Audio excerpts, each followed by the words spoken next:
I'm hearing things like data governance and CDP, and these are all essential and the least sexiest things you'll ever work on in your career. But Mhm. they enable the coolest, most amazing outcomes that you can attain. And when I'm thinking about in any organization I'm in, building clean, connected systems that scale with customer success strategy, it really requires aligning the technology stack, your data architecture, the process you have, and cross-functional collaboration. And so there are, I'm going to say it, I'm going to use this the wrong way. There are 7 pillars that I always think about in a scalable CS system, not to be confused with other 7 pillars that are far more sophisticated in what I'm about to say.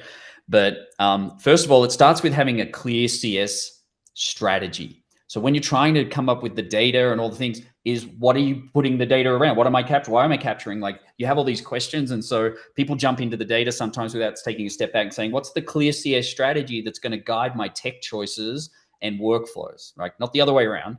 Secondly, do I have a scalable architecture? So when I'm thinking about what Holly mentioned, if marketing is using Marketo, then just use Marketo. Like, don't, like, it might not be the tool of choice you want, or it's not part of the package that you're like, use the tools other teams are using, because for CS to be successful, everyone in the company has to come together. And that includes how we use and talk about data. Number three is around data hygiene. You got to keep it all accurate and trustworthy. That's the key with data. As soon as people lose trust with it, it's out the window, right? So you've got to work on that. Number 4 is on that end-to-end visibility. This powers the informed customer engagement, having that end-to-end visibility. And so Holly kind of mentioned that when sort of saying, hey, with customer health score, things happen along the journey that impact each other. And so if you have that visibility, you can make better decisions from an engagement perspective. I think workflow automation and a lot of the AI stuff around driving consistency and efficiency, again, off the data that you have. Number 6 is a unified reporting. Again, I can't stress that enough. And Hudson hit the nail on the head. Like, people just refer to the same things with different words, and you can't have that, because that really confuses people on what to do and how to react and how to behave and trigger things and automate. Is getting that alignment and around unified reporting and terminology that we use. And then finally, I've said it before, this cross-team alignment. The more years I spend in customer success, the more I understand that the customer success functions job internally in a company is to align everyone else. It's not, it's different to driving the outcomes for the clients. And so if you want to reduce friction and improve the outcomes as you scale your customer success strategy, you've got to bring in that cross-team alignment. And so those are the 7 things that kind of need to be in place for you to be able to, I think, scale your success strategy successfully, leveraging the data. Holly mentioned something, the full loop of data in, data out. So everything that we've talked about so far has basically been data that is feeding what a care team is able to do. So we're capturing a bunch of stuff and that lets us do X. But then the other part of that is, okay, what data is that team generating themselves? So specifically customer care, like customer care team could be armed with all the coolest data in their tool to make the best decisions possible. But then what are they adding on top of that to feed back into that cycle? So if they're getting all these cool data points, computed traits and automations and functions and everything's integrated perfectly, but their contact and resolution reasons make zero sense, then it's essentially you may have a great CSAT score, but you're never going to improve anything from that org if no one understands what the outcomes were or what's driving contact volume. So something just as mind-numbingly simple as cleaning up your contact reasons and resolution reasons and doing like a little periodic audit of those of the other category every quarter so that someone on the data team was able to go, oh, look, we're getting, 15% more contact volume on this particular SKU while orders are marked as in transit. Like, that's a very actionable problem. But if your support team's not capturing that, you would never know that there's this huge opportunity there. So being able to like pivot table your contact reasons to your resolution reasons to a particular SKU within your inventory can surface things even as important as like early insights to a potential like warranty or recall claim, right? Like you may spot stuff before the Consumer Protection Bureau finds it, right? Like if you're able to say, oh man, we're getting a lot of contacts because this SKU from this batch had like some screw fall off, right? That stuff you can figure out way sooner. Mhm. I just want to add to something Hudson and Wayne both have mentioned is just so much about the actionability of the data. It's crucial. We all see a huge range of data maturity across companies, right? And something that is so crucial to that maturity is to be able to have various teams self-serve the data. I see so many companies where where they don't have these reports set up that Wayne was just talking about, or they don't have the customer care team doesn't have that deep data that Hudson was just saying to be able to action on it themselves. It's somehow going through a central data team, or there's some bottleneck somewhere, or they have to like manually pull a report from stitched together stuff. Like these things do not work well. Like Wayne said, this is not sexy work to do, but incredibly crucial to have some sort of system where every team who's customer facing can self-serve and learn from that data and make actionable decisions based on that data very quickly. Awesome. I feel like that maybe leads into this next question of just what the biggest friction points are across the variety of experiences that you've all had. I feel like we've heard a lot of great things to be doing, and I can think of where in my life as a CS, like the head of director, we can do a bunch of these things. But like my biggest internal friction point, Wayne, to your point, is like this cross functionality situation across teams. Like I hear you saying it, but that to me is a hurdle. What have been your biggest hurdles that you've seen? How have you overcome them? What's your advice around what you deem like the biggest frictional point is? Yeah, I can jump in there. I feel like for me, it's always the same. It's what I call the last mile gap between the data and the execution. In other words, um,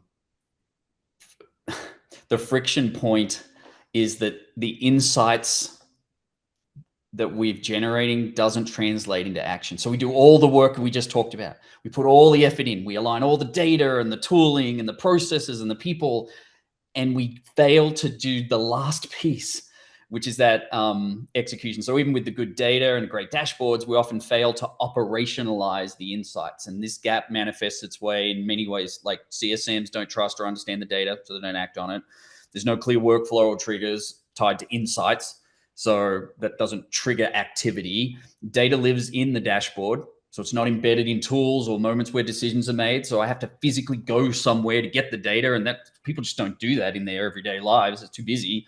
There's lack of ownership. Nobody's responsible for ensuring the insights are turned into action. They're more like, hey, yeah, we've got the health score. We've published it. We check the box. We're done. Good. High five. Great job.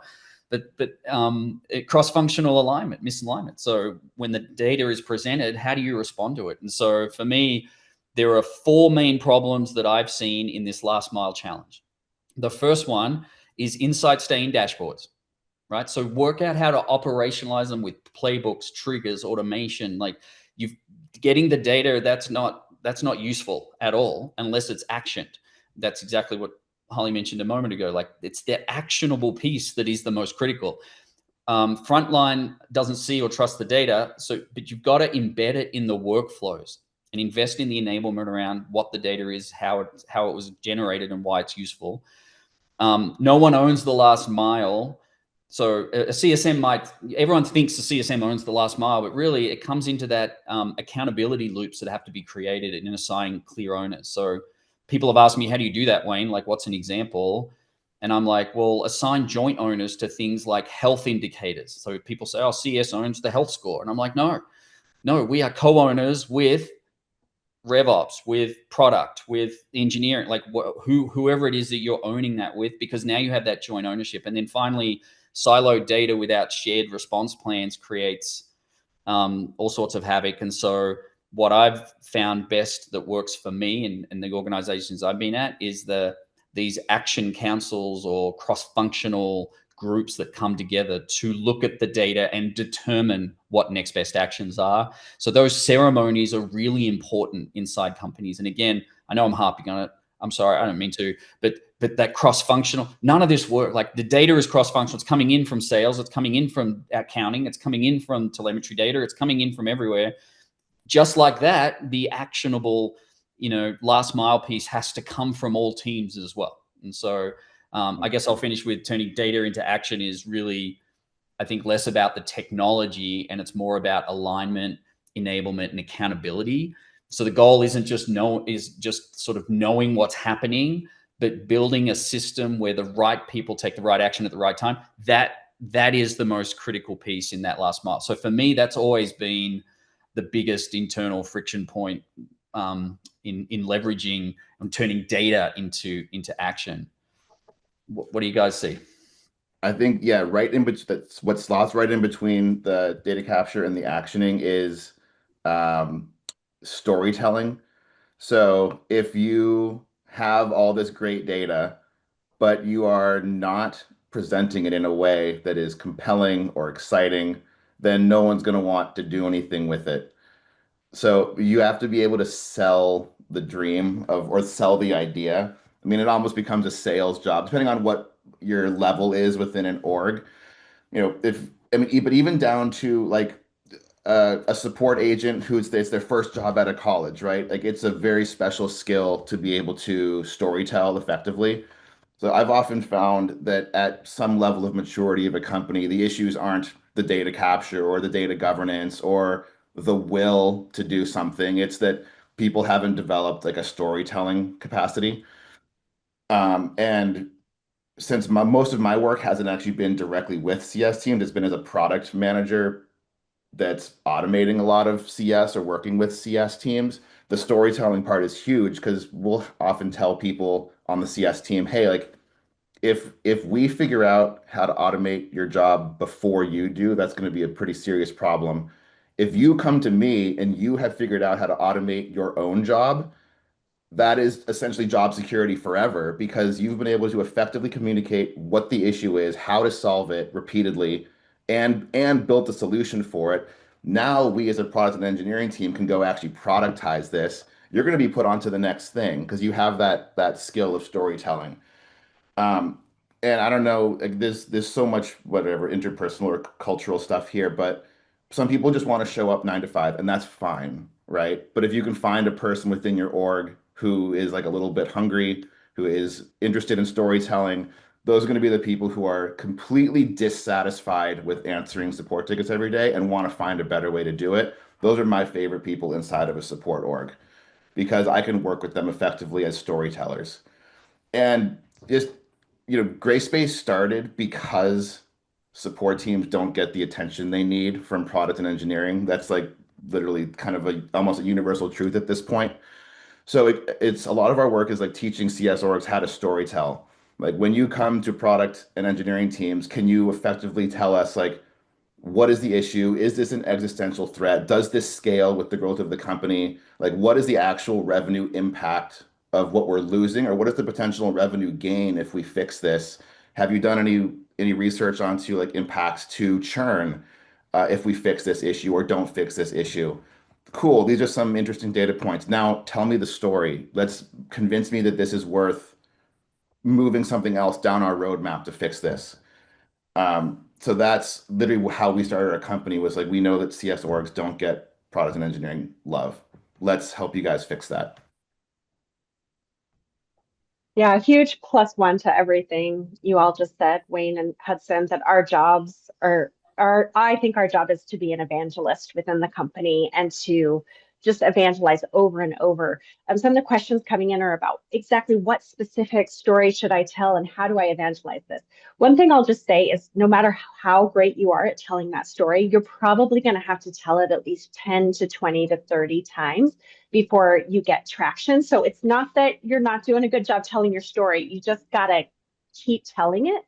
I we'll take it back even earlier in the life cycle than you just did, Hudson, because you were talking about the data is there. How do you get people to care?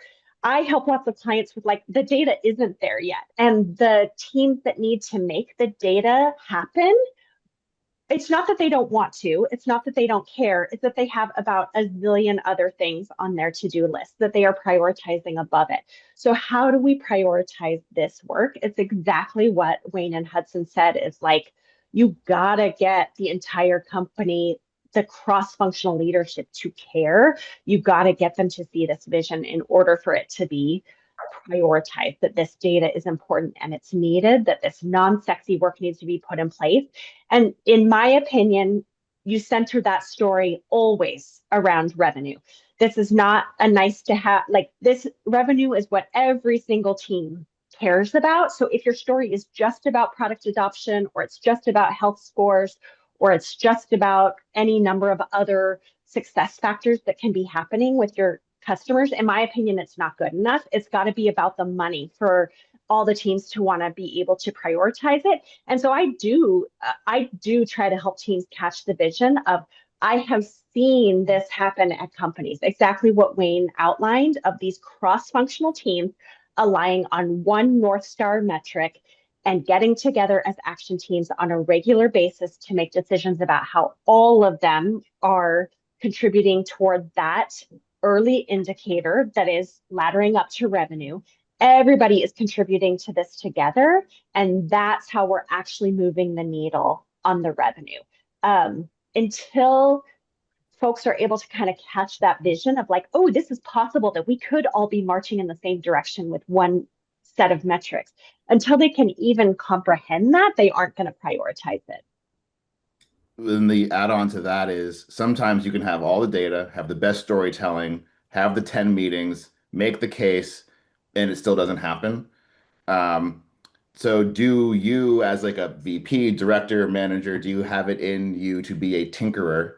And can you just do that yourself within the tool? Like, obviously you may not be going out and writing code in your code base, but can you figure something out within Zendesk, Salesforce, HubSpot, or whatever, figure out how to do some automation yourself that gets you like a good chunk of the way there? Or is there someone on your team who can figure it out? And then, rather than going to other teams and saying, hey, we want to do this, what do you think? It's, hey, we did this, here's what happened. So I love that. that's very org dependent, because some orgs don't appreciate that. But some orgs, sometimes you just have to do it, right? Like, you just can't be satisfied with, I guess that's just how we do things around here. That's like my biggest trigger face. So that's why we tinker and fix things ourselves, and then we tell the story about what we fix, not what we want to fix. I'm Yeah, and I just wanted to wrap it up. Storytelling, super, super critical. And Holly, I agree, tying everything to revenue. I've always said, like, the more revenue flows, the most of your problems shrink. And the reality is, the more revenue, the fewer meetings you have. If there's no motivation better than that in someone's day, work out how to tie all of it back to revenue, because I can talk all day long about the customer experience, and I can argue with you all day long why NPS is stupid and CES is the right metric. We could have those arguments all day long, but no one cares. In business, the revenue is king. And so tying that storytelling to the revenue outcomes through the use of what you're trying to do is super critical. So listen to those I'm two. motivated. Yeah, less meetings, no problem. I'm inspired. Like, let me tinker and get on ChatGPT. Do you guys have examples of where this worked? Whether, Holly, it's like with the teams that you've seen and they're all working together, or Wayne, someone did end up with less meetings. Hudson, you saw somebody tinker kind of independently. What's a win you've seen like this from start to finish? We have a really cool one. So my first sort of CS product job was at Bird, the scooter company. I was there as one of the first 50 people, and I was responsible for setting up Zendesk, which was a disaster. Doesn't matter. Watched this company go from one city, a few hundred rides a day, to 100 cities and hundreds of thousands of rides a day. And the solution at that time, the beauty of just getting nearly $500 million in funding during the golden age of VC, is just cool. Just hire like 1,000 agents. It doesn't matter. But we had this program called like Bird Shark Tank. And one of the frequent complaints from like ops associates was like, oh, people never listen to our ideas. So we did this thing called Bird Shark Tank, where for like 2 hours of your shift for like 6 weeks, you were free to kind of tinker on stuff on your own and then put together a business case, submit it, and we convinced all the executives to dedicate like 4 to 6 hours of time to listen to like the top 10. And one of the guys on our team, Tinkerer, figured out that he could write a little keyboard script. This is before anything in AI. This is like 2019. Wrote a little keyboard script on his laptop that would export tickets from Zendesk to a Google Sheet, look at the Google Sheet, figure out how expensive that ride was by looking it up in our system. And if the ride was below a certain dollar amount, it would make an API call out to our system and just refund the ride and close the support ticket. Because we knew that our cost per contact was like, I don't know, like $3 or $4 or $5 or something. So if the ride was less than that, it just cost us less to refund it than get it to an agent who's going to refund it also. That worked so well that we ended up just giving him 9 laptops to run this script on his desk. And we automated like tens of thousands of tickets a day before AI, just with keyboard scripts. Like, and this is something that we just took to the exec, like, hey, for the cost of 7 MacBooks or 8 MacBooks, we saved like 200 grand a month in agent costs. That's awesome. I just want to use two examples I've seen where data has actually messed us up because of our lack of understanding of data. So the first one was this is in a previous company I was at, and we started to see usage of our platform grow inside this customer that we were a little worried about, and it flipped from amber to green, and we high-fived. It had been amber for years, and we were just so excited. And then all of a sudden we got the churn notice, and everyone was just looking really puzzled on like, but adoption was growing, and that was the whole main metric we used was adoption of the tool. The more it got used, the stickier it was. And that's when we discovered, when we dug in, the champion had left and took the team with them. No one knew how to use the system. Everyone's logging in. Everyone's trying to work out how it worked. No one could work it out. And so usage was going through the roof, time in the application. And everyone was just excited that finally that we've broken through and realized no one knew what they were doing. And so they left the product. And so that was using this data to make a decision without understanding what the data can tell you lots of things. And usually one metric is useless without others. Another example, the exact same company, we saw support tickets declining in a company, and we were working them and working really hard, and we're just like high-fiving, and everyone was excited. And then eventually they churned, and again, lower support tickets was less engagement. And we didn't understand the difference between, we see high tickets, we're like, oh, a lot of problems, they're stressing out, things are breaking, but less tickets, oh, they've got it, they've got the competency, expertise, that they're good. And again, just that one metric does not tell you what's going on. And so having the context and other data points and listening posts, and that's when we start thinking about data. It's rarely just one ring to rule them all. That doesn't work. Didn't work for Frodo, doesn't work for us. Like, you've got to understand there's multiple things at play. Getting smart about that interplay of metrics is what allows you to make really great decisions, automations, triggers, playbooks, etc. Mm-hmm. Love all of this. So I have so many examples because that's what I do all day, is measure how much automated campaigns are impacting revenue. But I want to share one that I think is really top of mind for so many of us right now, is how to take care of our long tail of customers, where it really doesn't make sense to have too much human love there. And so we're all trying to do very high ratio models with that long tail, whether that's assigned CSMs or whether it's pooled CSMs. So at a past company of mine, our early indicator of revenue was the health score. And so we were trying to lift that health score, which was going to correlate to increased revenue.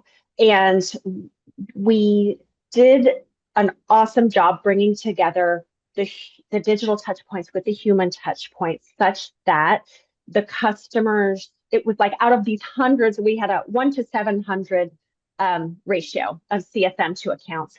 And so out of all 700, how does the CSM find who it makes sense to spend that human time with, that precious time? And so what we did was we put in place triggered campaigns at moments of risk and moments of opportunity. This is not rocket science, but we needed to have the data in order to know their usage has dropped this past month compared to last month. We got a bounce back from their champion, right? That risk moment Wayne just mentioned, that your champion has left. Their health score has dipped. Any of these risk moments, they would suddenly get an automated email. Hey, let's meet. How's everything going? We'd love to meet and help you. And because we were able to find the right person in the account at the right account at the time that they needed us and offer that precious human intervention at those key times, we were able to see a 1.2 point lift in our 10-point health score, which was huge, of when before versus after meeting with these high ratio human CSMs. So of course that translated into just millions and millions of dollars of revenue saved, because we leveraged the data and we leveraged the digital push channels to be able to use those humans' time in the best possible way with our customers. Amazing. I can't wait to go tinker. I'm like still like pretty gunned up on that. I do want to leave some time for questions. Lord knows I've got a million questions of my own. We do have one in the chat that I want to jump in on. This one talks more about like the ICs who have more limited influence. So people who are more on the user end of what's going on. So Kim asks how for ICs who are limited in influence on data governance, but really do care about getting the right data, what advice do you have for them? So the team's working on the efforts together, but curious about what has worked for you in the past when you aren't necessarily in a decision-making role. I'll echo what Hudson said earlier. Of any time you can tinker on your own and manually, you said you really want to do digital success. If you can manually trigger that campaign the first time using a Google Sheet or using whatever you need to get those results, that's a huge way to be able to motivate those kind of up the ladder from you to change it. And then every time you're meeting one-on-one with your boss or your skip level or other leaders, bringing up like evangelizing, like we've been talking about. Even though you're in the IC, you can evangelize. This is going to have revenue impact to be able to prioritize this work for our customers. And here's what I was able to do on this initial manual pilot. Just imagine what we can do if we actually automate this and get it set up the right way. Yeah, I mean, my answer would be what level of IC, right? Like if you're an IC and you're like a support agent who's just started, right? Like your influence will just be limited by experience and time and just the level your position on the tree. If you're an IC that's higher up because you're more technical or you have a more pronounced or visible role, then you have a ton of influence. And for this, it could be anything from if you're worried about data governance, take 20 30 minutes a day and just make a Google sheet that puts the mapping tables together, right? Just make it a Google sheet, and then you can hand that to someone on the data team to actually fix those mappings for you, because it could be just that they don't have the time to go and do all this homework and research, but if you've just done it all for them, that might be something very quick for them to do.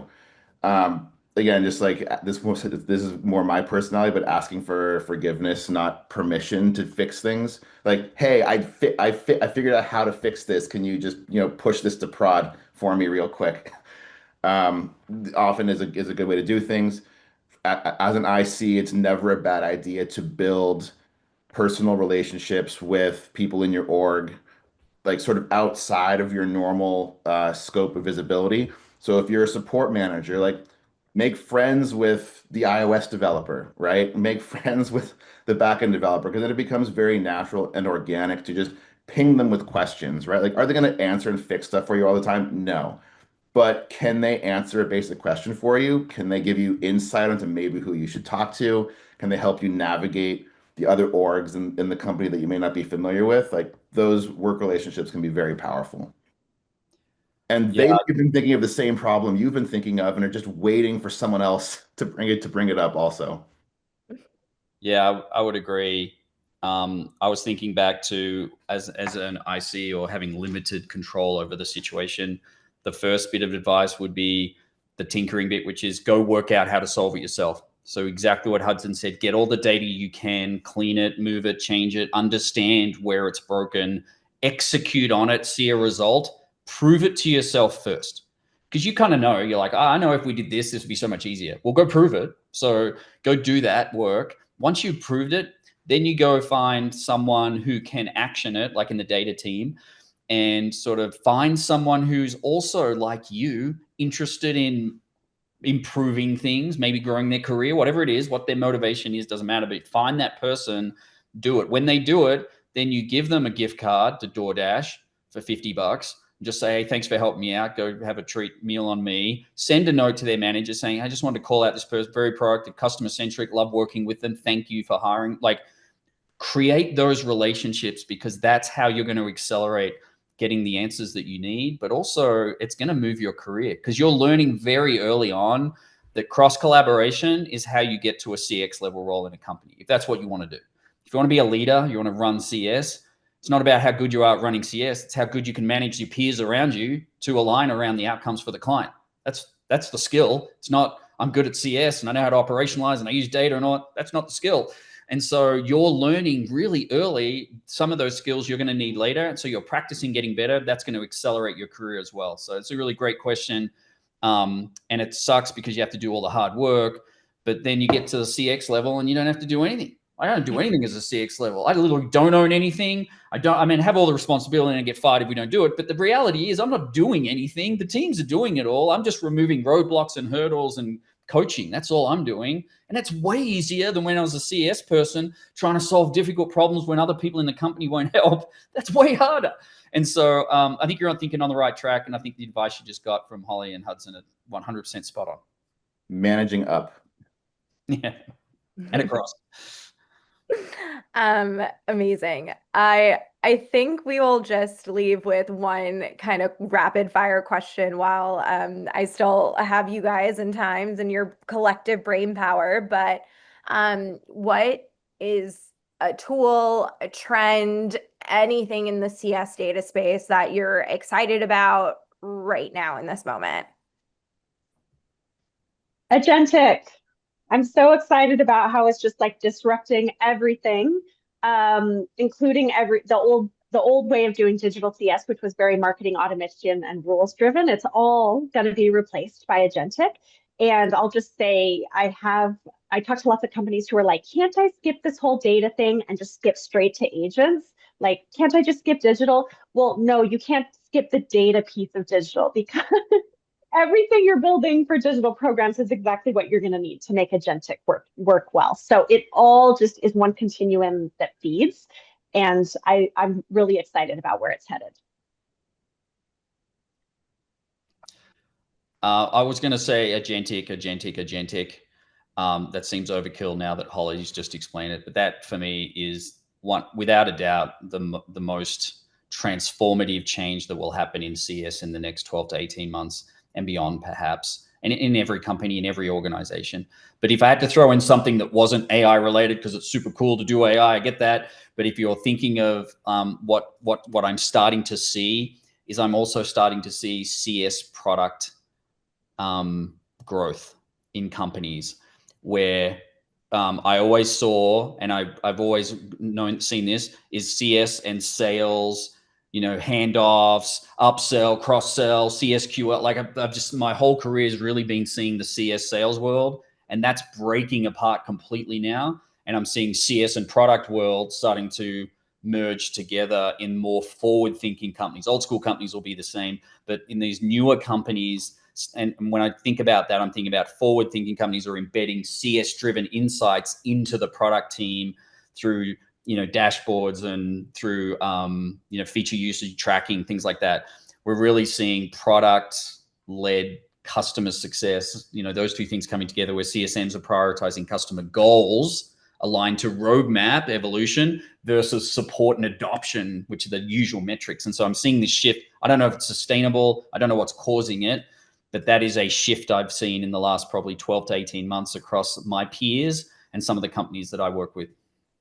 I'll go a different direction with my answer. I think that AI is a tool, one of many, and often not the best for a particular problem.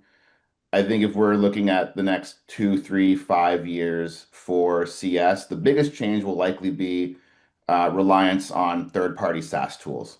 Like, why pay like $1 million contract a year to Salesforce, Zendesk, customer, whoever, if you can give one or two, even one of your developers, an AI coding assistant and build your own tool yourself?